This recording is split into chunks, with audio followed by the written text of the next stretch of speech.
Talking with loved ones about estate planning and inheritance can be challenging, especially as it's centered around two difficult topics: money and death.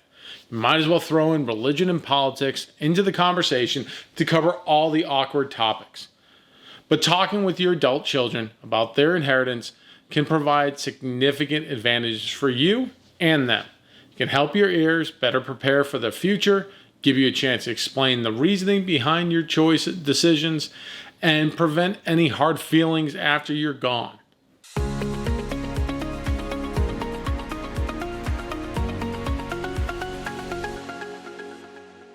Now, if you're comfortable doing so, walk your kids through your estate in detail and be clear about what they will inherit.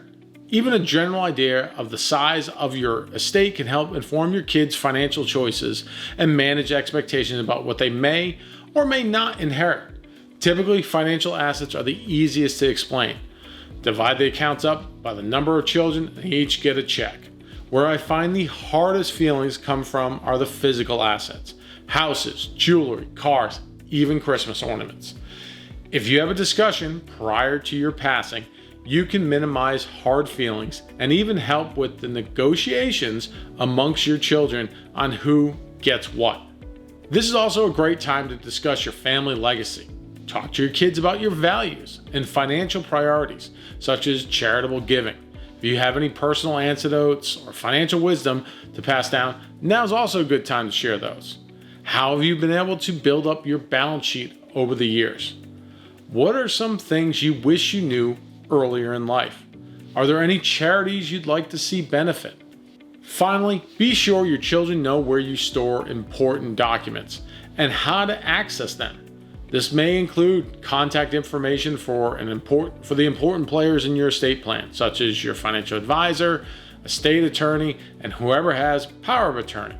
Having these locked away in a safety deposit box only in your name is not very helpful. I know when my father passes, it's going to be an estate planning scavenger hunt to find documents, the coffee can with the cash, and a whole list of other items I don't want to be hunting for.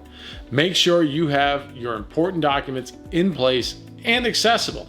A little planning now when you're healthy can make things much easier for your family while they are grieving the loss of a loved one. Depending on how many kids you have, the ages of each one, and the other life factors, the inheritance each child receives may not be equal. Going over these decisions now can head off any hard feelings or confusion. The more transparent you are with your family, the less likely anyone will feel shorted when the inheritance is distributed. If you'd like one of your kids to take on an important role, such as executor or power of attorney, explain their responsibilities ahead of time. You may discover they don't feel up to the task and that you need to choose another person. Whether you've chosen someone else in the family or even a professional executor, use the discussion to explain why. Just because your child works in finance or accounting, they may not want the burden of handling the estate. Between grieving, working, and other family dynamics, it can be beneficial to bring in an outside party to handle those responsibilities. This can seem like a challenging conversation to have. Remember, we're here to help. An outside party, like a qualified financial advisor, can be a great moderator for these discussions. Remember, it's all right if the discussion doesn't go exactly as planned. You're simply just opening up a dialogue, and it usually takes more than one conversation for everyone to get on the same page.